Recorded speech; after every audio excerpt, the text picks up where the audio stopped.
I see a door here, but seems scary. Seems like some sort of scary go in my door. favorite way.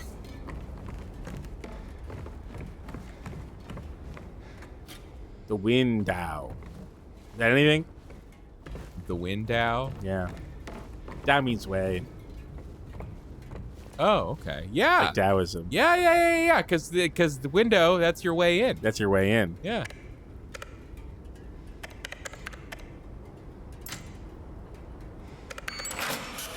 Coin. Nice. Nice. Oh, something's awoken. Why does the Texan Cafe have a Bar Neely's coin in the register? And also, why does the Juke Box take Bar Neely's coins? I bet there's like a note around here that's like, that crazy guy from Bar Neely's came running in with a coin in his hand. He tried to buy a beer with just a Bar Neely's coin. I told him to get out of here, but he dropped it and ran away. There's a health drink in the wine fridge. And I can't get it! Yeah, you can. No flashlight. What the hell? It's coming. It's so dark over here. It's coming. It's got to be coming. I can feel it coming in the game tonight. Oh, I can see it flashing in the dark tonight. I hadn't listened to that song in forever. Wow. I mean, I don't even know. I've never been a single week. I don't even know if I had ever really listened to it of my own volition before. It's just always like playing. Yeah. If you go to like It's like a Target song. store. Yeah. Kohl's playing Kohl's. Slam dunk for a Kohl's or a Target. I completely forgot that the drums, the famous drum thing, They're like a minute and a half it's into the not. song. Yeah, it's not at the beginning of the song. It's halfway through. It's way into the song. Yeah. It's what it is a massively elongated intro. Pretty much. Yeah.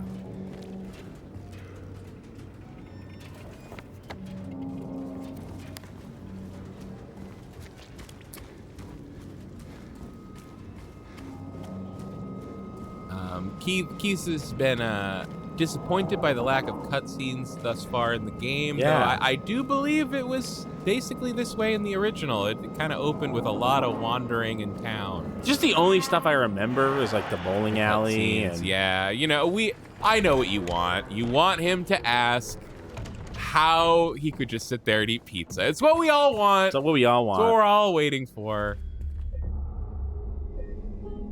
And Maria, like I felt like there was so much Maria. Well, there is so much Maria at some point. Not this one. Robotco says there's a lot more wandering around in the remake, which does support my theory. Hey, although actually, that doesn't disappoint me because wandering's my favorite part of Silent Hill. One of the only things that, oh, now I can't remember if this was from me watching a little bit of Blue 2. Jack and KB streaming Silent Hill 3 the other day, or if this is someone that I heard talking about the remake. I think actually it was not someone talking about the remake. It was the former. Ooh, hauntingly beautiful. Where the hell am I? Twin Peaks? What the hell is this? Where the hell am I? Silent Hill 2? Where the hell am I? Silent Hill 2? He doesn't know that he's in Silent Hill 2, so he would say... But I know. What am I, in Twin Peaks with this? Keith, yeah. Twin Peaks doesn't exist in Silent Hill's reality. What? For like the same way that like Superman doesn't exist if in a movie about like a magically strong guy, because then it'd be everyone would just look at him and go, like, "Oh, you're like Superman." Like, so they have to pretend like no. Zombies don't exist in zombie shows. Exactly. That's the funniest thing, is learning that this is now this is like a sticking point for some people now. Is what that do you mean? Some people essentially reject the idea of a world where the concept of zombies doesn't exist. Like that they hate that zombie movies when people don't know what zombies are already. I agree. Actually, I was watching my favorite bad movie, House of the Dead, Uwe Boll's House of the Dead, the other day in the Run Button Discord. And sorry, is that the one where Tara Reid says Newfoundland? No, that's House of the Dead 2. He made 2 of them. Yeah. And you've seen them both. Actually, I haven't seen that one. Oh. I've only seen the first one. It's just because it didn't seem that good from the This Ain't No Game video from forever ago. Right. Yeah. Of which, of course, is where I know that line from. Right. Yes. House of the Dead 1 is so funny. And I had a great time watching it again the other day. And I do give it like it. You know, this is a D- movie. It does get some points for a character being like, these are just like those zombies from John Romero movies. My God. And the line is really clunky and really poorly delivered, but at least they're walking around being like, oh my God, it's zombies, like from Zombie Stuff. Yeah, from Zombie Town. This is zombies from zombies. And which, of course, you could always have the option that Dead Rising 1 took, which is when you start the game, it just gives you a message that is like, this is not affiliated with George Romero's Dawn of the Dead. It's just weird that zombies are so specific like that because, like, nobody is confused about vampires when a vampire shows up. But vampires have that thing of having been folklore for so long. Zombies have been folklore. They just haven't been as popular folklore, I think. Zombie, I understand as something essentially taken from other culture and then, like, changed around. I don't really know the history. But yeah, there's what is 2,000 years of of vampire history mean to, someone making, a vampire movie in, what does it mean to Stephanie Rice writing Twilight? Stephanie Meyer. You mixed up Anne Rice. I mixed up Anne Rice and Stephanie Meyer. That would be a cursed book. I think. A truly cursed book. Stephanie Rice. Because I was going to reference Interview with a Vampire, which is Anne Rice, I think, right? Rob Zachney was over the moon about that new Interview with a Vampire show. Really? Check it out. And by the way, I know we were just bemoaning the lack of cutscenes and then talked straight through a cutscene. He came back after you left. It's fine. He didn't try to take anything. He just seemed sad. Mumbled something about getting out of town with someone. I wasn't going to let him drive away in his condition, so I locked him out. His car should be out back. Maybe check if it's still there by morning. It's the greenish-blue one. Plate number ending with 06, I think. What was the cutscene that we talked through? Hey, are they talking about us? Because we're also a weird, despondent, sad guy who has a green car. I don't think so. What was the cutscene that we talked through? There weren't words. That's what I want is words. There was words. We were talking over them. But it was just like he remembered a thing he did in town with his wife. Like, we spent all day there. No, I want dialogue. Yeah, there was not dialogue. Yes, I'm looking for dialogue. There was only monologue. Hey! Chaz just hope you paid attention to that cutscene. No. I didn't even notice it happened. I was looking at the screen, and it passed through me like a ghost. Yeah, well, thanks, smart guy. We actually have it recorded, so we can just watch it again later. Thank you very much. Oh my God, it's Bernie Sanders. Bernard Sanders is here. The top 1/10 of 1% of all Silent Hill players pay attention to that cutscene. Now, Bernie, what was the exact moment the Democrats sucked out your soul and replaced you with a bug thing? It was when Joe Biden rat-fucked me with Elizabeth Warren. Wow. I think I could see it. I think I saw the light go out of your eyes. And you said, don't worry, I'll do anything. I'll even support genocide. You said those exact words. Did that happen? What happened? Yeah, he said, I'll do anything. I don't care. I'm dead inside. I'm a bug thing now. I'll support genocide if you want. And then he did. What are you talking about? I'm talking about Israel. I assume that. I was lying. He didn't say that stuff. Does that help? Well, yeah, kind of. I'm happy to clear up any confusion that you have. I can't tell if you're joking about Bernie Sanders having really, supported Israel, all of Israel's business over there in the past year. No, that is not a joke. Wait, it's not a joke? That part's not a joke. He did do that. Okay. Thank I you would for say clarifying. really supported, no, but definitely supported. Well, we have to support our allies. You have to support our allies.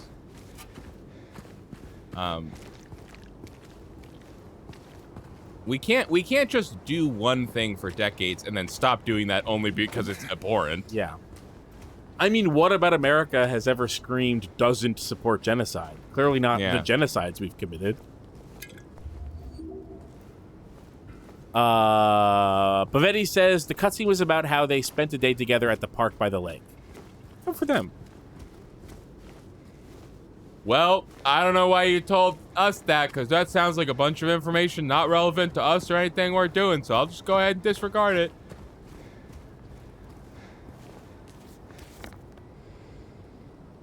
Yeah, I like that. Just a big question mark. What? I agree. There's some sort of car here or something. I don't know.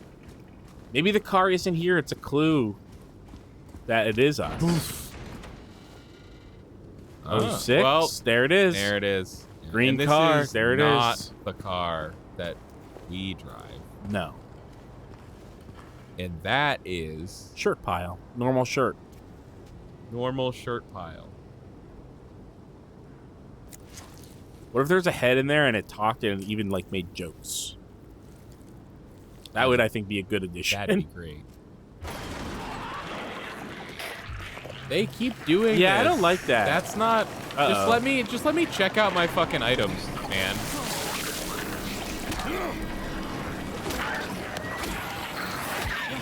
I think you should go for the scurrier. Whoa! Ooh, that was close.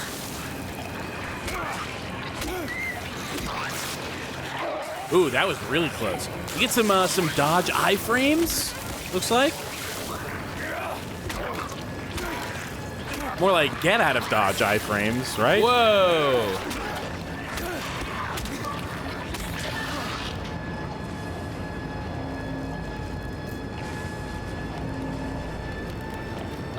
Where'd you guys go? Oh, that one's dead on. Did you full clear that? Was that a hundo? Ugh! No damage. No damage run. What's up? Wow. Oop. Was that leaves rustling or that thing? Okay, just leaves, I guess. It still thinks that you're in it. I think it's just being spooky. We might cool down. I think it's that way, yeah. Or we just need to go this way. I think you're still in a Maybe we were sequence. just supposed to run and not fight them. Maybe the people who made this game, they just assume everyone else also runs through. Oh, I mean, that's Is this what 100% true. That is totally Does true. frantic music and thicker, windier fog mean we're running right now? Yeah, well, there was a guy in front of you when you did that. I forgot it doesn't. It's unclear if it pauses or not. I've totally heard walking and stuff.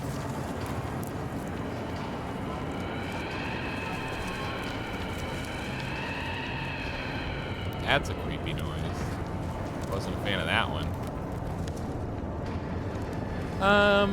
I guess I should just take a right and then save it at that save point. Yeah.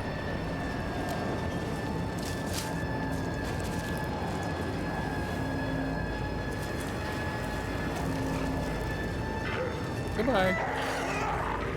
Do you want to, once you save, do you want to take a look at that key and see what it's for? And it's probably for the Woodside Apartments, but we'll take a look. Yeah, good idea, good thinking. Thank you. Woodside Apartments is probably going to be the first, like, real Silent Hill, because we haven't really been to Silent Hill. We've been in What? Silent Hill. Sir, Yeah. we're in Silent Hill. Oh, yeah? Well, where's the chain link? That's the other world. Well, that's what I meant by in Silent Hill. Woodside Apartments. That's not what that means, though. We're already in Silent Hill.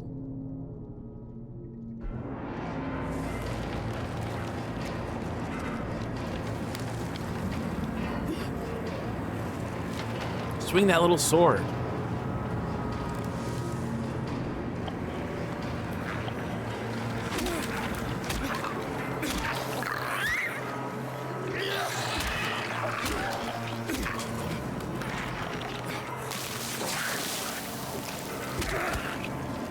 Nice.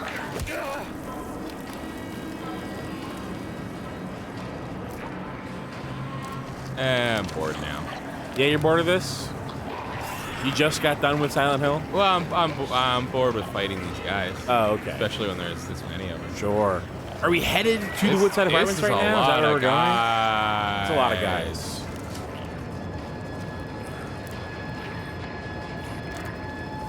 Close. No one would say we're not close. I certainly wouldn't. I wouldn't say that. But Betty said James should get a trash can lid as a buckler and start parrying. Yeah, I think that James... The Silent Hill protagonist... Lack of imagination. Yes, the Silent Hill protagonists in general seem to lack violent imagination. Actually, James and Harry seem to lack any sort of imagination. Yeah. Hey, Heather, hey, I don't remember. Hey, I'm seeing white cloth. White cloth. That's what I'm seeing. Seeing white cloth. That's a huge market for the alcohol industry. White cloth? Yeah. Wait, sorry, you think I said white claw? What? No, I think it's called white cloth. Hard seltzer? White so cloth? So many people here. So many people here. There we go. What are you doing over here?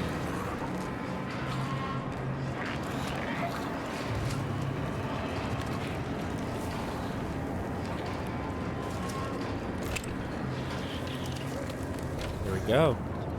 You got deblustered. Nice and cozy. Now it's quiet in here. Is this a map I can take? Okay, you know what?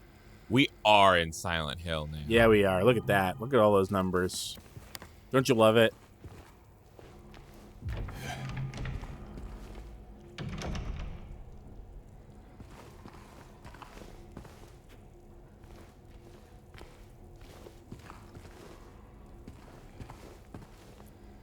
They need to replace these boxes. Yeah, and those plants. These gotta be outdated. And that rug could be vacuumed and straightened. Ew. This place is a mess.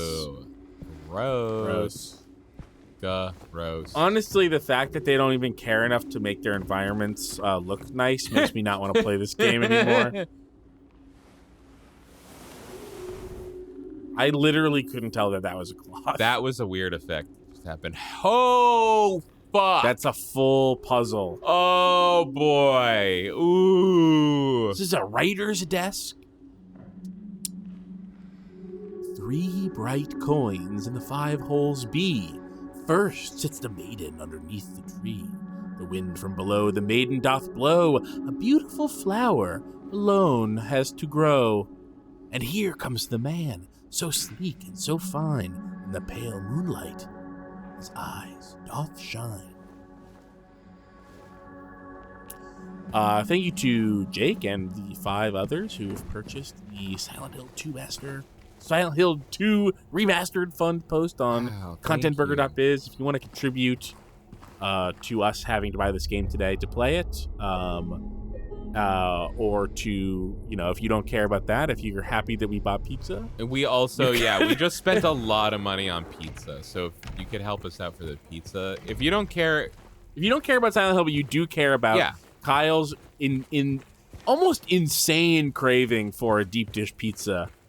I think Keith is just doing that thing where it's like he's not appreciating the food options he has because he's used to having that option. So he's used to being like, I don't need to exercise that option right now. Sorry, what I want to say, I want to clarify. It's not insane that you have a craving. It's insane in its intensity for this deep dish pizza. I recently vowed to only get pizza from my favorite pizza place. Really?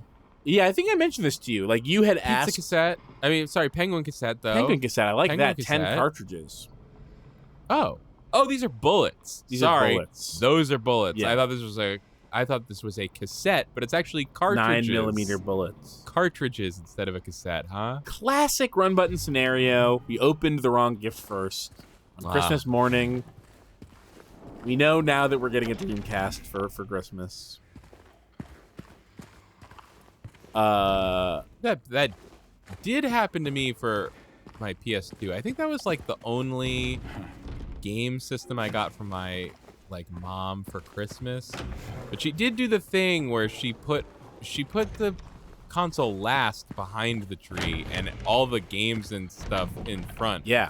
Because like we've talked about this 1 biggest million present times. comes last, but like that doesn't make any sense. Right, because you don't want to spoil the actual opening of the big present. As soon as I opened one PS2 game, I knew I was getting a PS2. Or your mom is really dumb. And not just because I found the PS2 in the basement months earlier. Right. But then it's the principle of the thing. told my mom that I found it because like I didn't mean to find it. Anyone there? Anyone there in this monster town of only monsters so far? And then my mom was like, well, I'm returning it then because you found it. And so I didn't know for sure if I was gonna get that PS2, though. It would have been a very sad Christmas if I did. What a horrible lie to tell your child. I found this Christmas present. Well, so then you can't have it anymore. I think ooh, it's normal mannequins. Grandma Smith had just died like a month earlier, and like somehow my mom, like clearly my mom was still upset about it because she brought this up as like, you can't just go looking around in boxes in the basement when it's almost Christmas and my grandma just died. Like, I can't follow that logic, but I can tell you're upset. That's classic mom logic to me. Yeah. Ooh, that was nice. Yeah, I forgot it.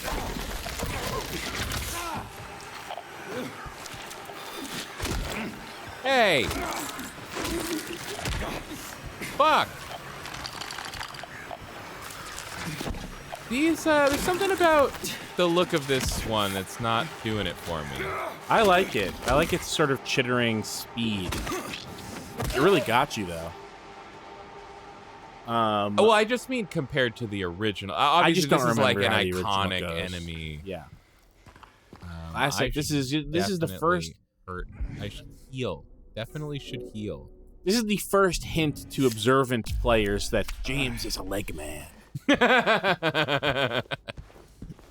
These clothes. You sounded so close to the mic when you said that. These clothes. These clothes. Yeah, you ever like you're listening to an audiobook and all of a sudden like on a dime the narrator's voice changes completely and you're like, I see we've hit a new recording day. Oh, that's funny. No, I haven't listened to an audiobook in a really long time.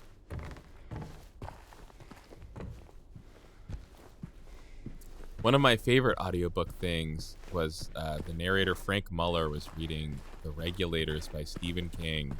And there's this part. It's the only time I've ever. Wait, so you've listened to The Regulators, but not Desperation? No, both. I just I don't remember that much about Desperation. I mean, mainly I remember actually really liking it, but I was like 14, so I was a fucking idiot. Right. Well, I was talking. This is relevant because I was talking about catching up on Stephen King stuff for Just King Things before we started recording, and I finished Tommyknockers, which is quite a big book. You know, it took me like a week. And then I read Dolores Claiborne in like 2 days. And then I started Desperation. And those books are both phenomenal. And then I started Desperation, and it's been just over a month. It's the same length as the Tommyknockers, but it's just such a slog because it's so not as good. And it's playing with a lot of the same pieces. I mean, it's a very different plot, but there's a lot in common between the two books, regardless. There's a lot in common between all Stephen King right. books. I mean, he is sort of Sisyphus, like pushing his little interest boulder up the Bane Hill. Heavy Viper. Shazza Tommyknockers was good. Tommyknockers it's maybe the best Stephen King book that I've read. I think, and I've read a lot of Stephen King books. It is so good. It's unbelievable how good it is. Yeah, but have you considered that it has a very silly sounding title, so how could it be good? Oh, yeah, I guess it sucks. I mean, the book is named after tits. I mean, I haven't read the book, but I assume Tommyknockers can only be a euphemism for breasts. It's like an old folk poem about, like, monsters. Okay, well, I was just trying to have fun, but I guess we don't like fun around here. Sorry, reality trumps comedy. I actually think the comedy's low art. What the? First of all, speaking of long audiobooks, I just listened to all of The Power Broker. That thing was 66 hours long. Wow. Power Broker. Did you Great bring that up book. recently? Yes. Is that New York guy? Yes. Yeah, you talked about this. It's unbelievable. This man's career will blow your mind. Yeah, you talked about this a few months ago. How long it took you to listen because it's so fucking long. I hadn't finished yet. I was relatively early back then. Yeah. Now I finished. Anyway, Desperation is obviously the Pokemon Red to the Regulators. Pokemon Blue. That was the other thing we were talking about. We were talking about Pokemon Red and Pokemon Blue? No, that I had been talking about the Regulators audiobook until you so rudely interrupted me. Sorry, I just wanted to contextualize that we were just talking about or talking about Desperation, which is why it's funny that you were listening to the Regulators. Sure. And that was where I first encountered Frank Muller, and at first was very off-put by his extremely deep and ominous sounding voice. Yeah. But then became one of my favorite audiobooks. I have a hard time with, I don't know who we've done this on. The last time that I tried to listen to an audiobook, I was trying to listen along with Inherent Vice, the Pynchon book. And I really, really fucking hated the narrator, and I made it less than a half hour in. I could not handle the sound of his voice. That can be tough. It can also. I am never more. I'm never more averse to a audiobook narrator voice than when I've just come off of a different audiobook. Sure. You know, I'm locked into like their vibe, and then I start the new one. It's like, oh, this is all wrong. I hate this. I can't listen to this. I should say that my issue wasn't exactly that I hated the sound of his voice. It was, I want to give credit to a guy who has a basically normal voice. He sounded kind of like a cowboy to me, and it just didn't fit the vibe of Inherent Vice at all, which is like about a beach bum living on the Californian coast in Los Angeles. So just like he just didn't fit the vibe of the book, which I thought was very odd. And maybe he ends up fitting the vibe of the book. Maybe the character Doc is like a lot different than my impression of him from the first. I don't know. I probably read 100, maybe like 60 pages of that book, but it did not fit my image of that guy at all. And it's the reason I brought up the Regulators audiobook was to mention that there's this moment in it that to me is like unique in audiobooks. It's like the only time I've essentially heard like, you know, it's like the narrator break character as the narrator, as the reader of the book. And also something to me deeply relatable as someone who's spent time editing long audio files that are largely unbroken and don't need that much editing, which is there's a scene in the book where it's like for a few pages the book becomes a television script, and we should check this out. In response to your complaint regarding the gunshots, quote unquote, coming from apartment 217, we have paid a visit to the tenant, and he assured us that he does not own any firearms. He was fully cooperative and granted us access to the apartment. True to his words, we did not find any weapons or traces of using one. Should the noises persist, please inform the janitor. Sincerely, Woodside Apartments Administration. There's just this, there's a part in the Regulators where it becomes a television script for a few pages, and I just thought it was funny that, like, Frank Muller, who has this very deep story, he narrates books like this. Yeah. And then all of a sudden, like a trailer for an 80s movie. This is just a note for the editor here for the script section. At the bottom of each page, it reads, "Scene continues," to let the reader know that the scene continues onto the next page. But in the audio version, it might be confusing for the listener, so I'll just read it as it's written, and you can decide how to handle it later. Scene continues. So they left that in? They left that in. That's so odd. I just think it's funny. I imagine the editor just going like, I think he explained it perfectly. Yeah.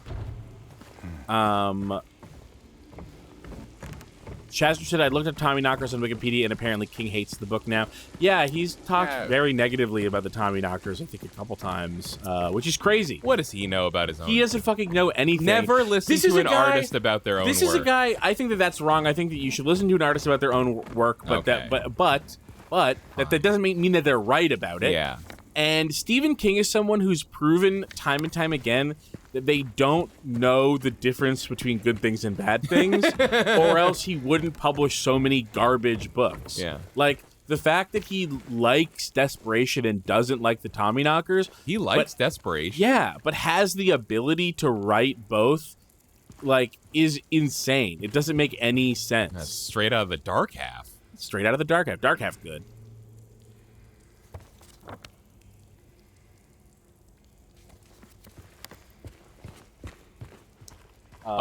Man, Keith, I can tell you don't seem very interested, so I don't want to hammer it too hard here.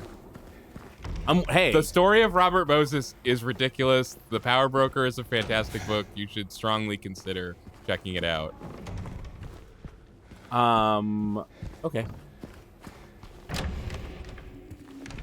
Robert Caro, and so now I dove straight into. Let's look at this map. What are you doing? I'm unlocking the door to the next thing, and so we don't have to look at the map. Fuck you. I dove straight into the first Robert Caro, Lyndon Johnson biography after finishing The Power Broker. You know about this guy and his fucking things? Lyndon Johnson? Yeah, I know about Lyndon Johnson. No. You know about Robert Caro's books about Lyndon Johnson? No, I mean, I think I do, but I don't remember. It's that Robert Caro is now a famous biographer who's been writing for decades, but he's only written about two people, Robert Moses and Lyndon Johnson. Yes. Yeah, you talked about this last time. Did I? Last time we talked about Robert Caro, about Robert Moses, you brought up. Yes, yeah.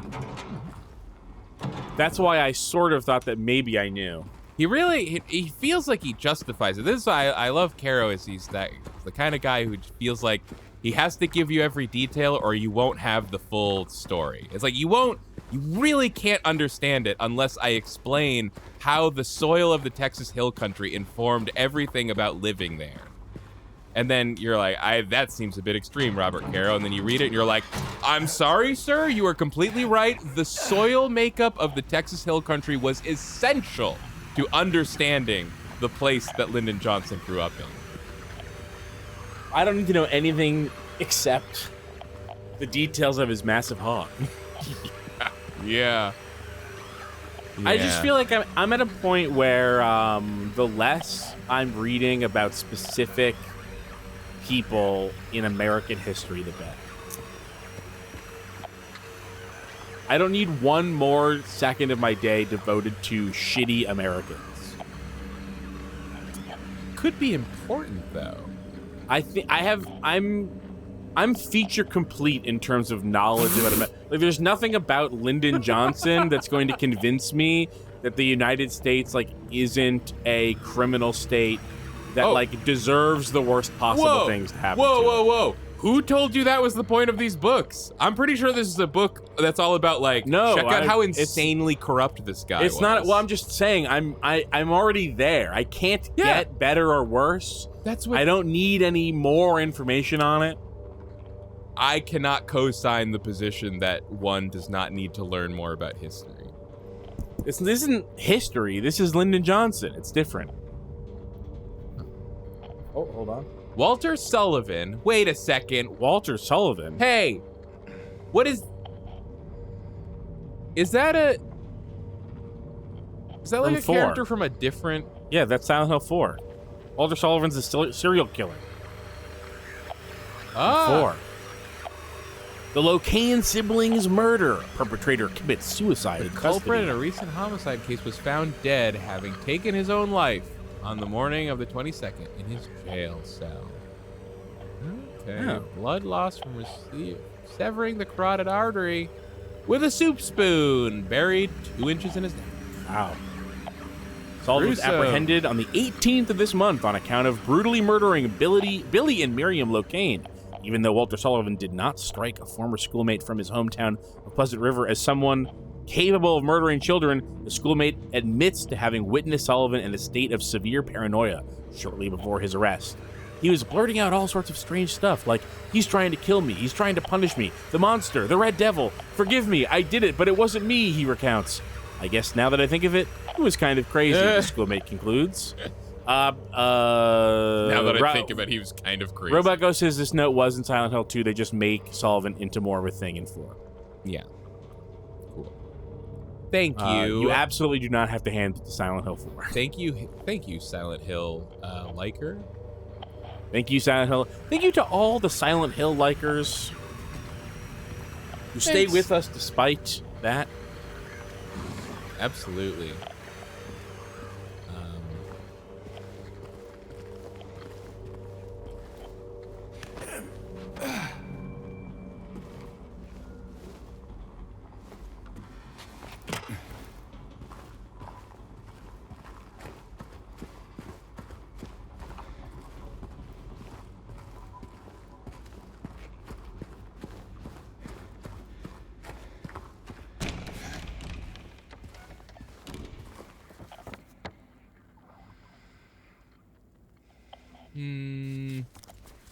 Is there more to do in here, or am I like...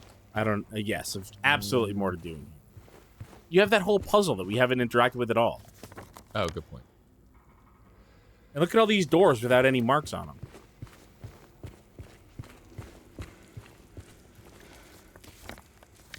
Have I not tried this door? Well, now we have. Perfect. All right, let's see. Okay, so we got. Have you tried to go down and then to the right?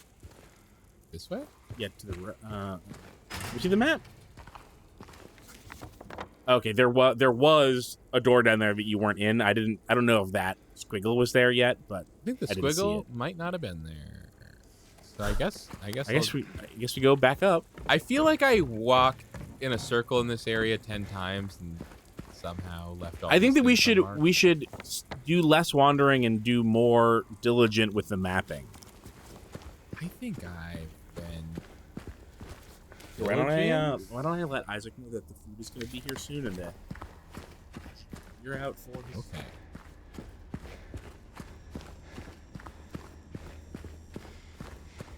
You guys, these Robert Caro books are so good.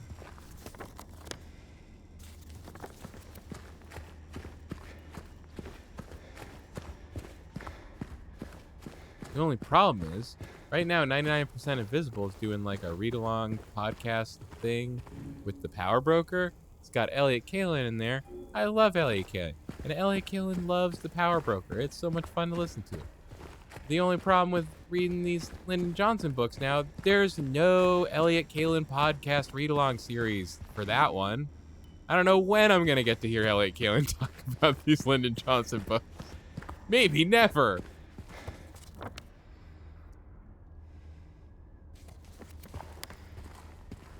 Oh, and this is the, yeah, this is the...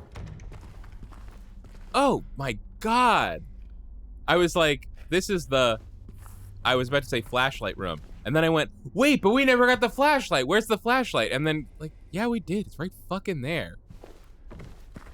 What the hell am I talking about?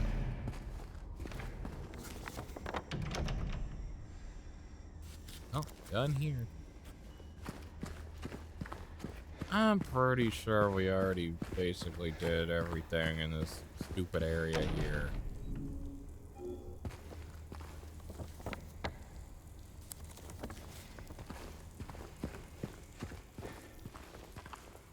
Hi. I'll go up. There's only one more. Shazzer said there's more things to do in the courtyard. Yeah, I think, you know, not that we're done with the apartments, but I think we're done with this section of the apartments. It was probably a mistake to come back. Oh, okay, we've already looked at everything. Get the fuck out of here.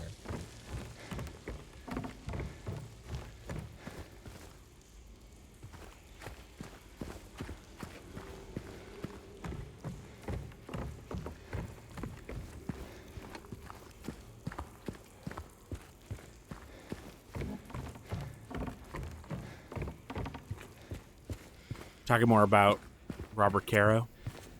Yeah, just enjoying those books. I'm enjoying the books, and I was talking about how what was that?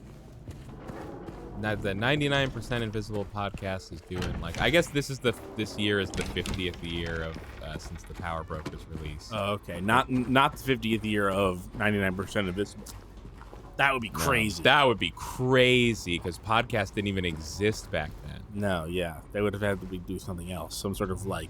Garbage chute out of order. Please do not put juice in it. Some sort of like broadcasted podcast. I don't even know what you'd call it. Yeah, I don't know. Yeah.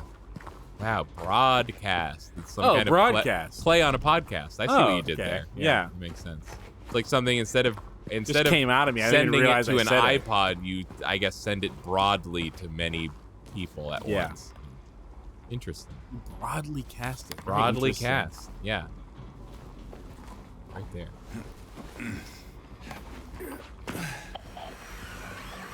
Uh-oh. This is new. Hey now. There's something on the table.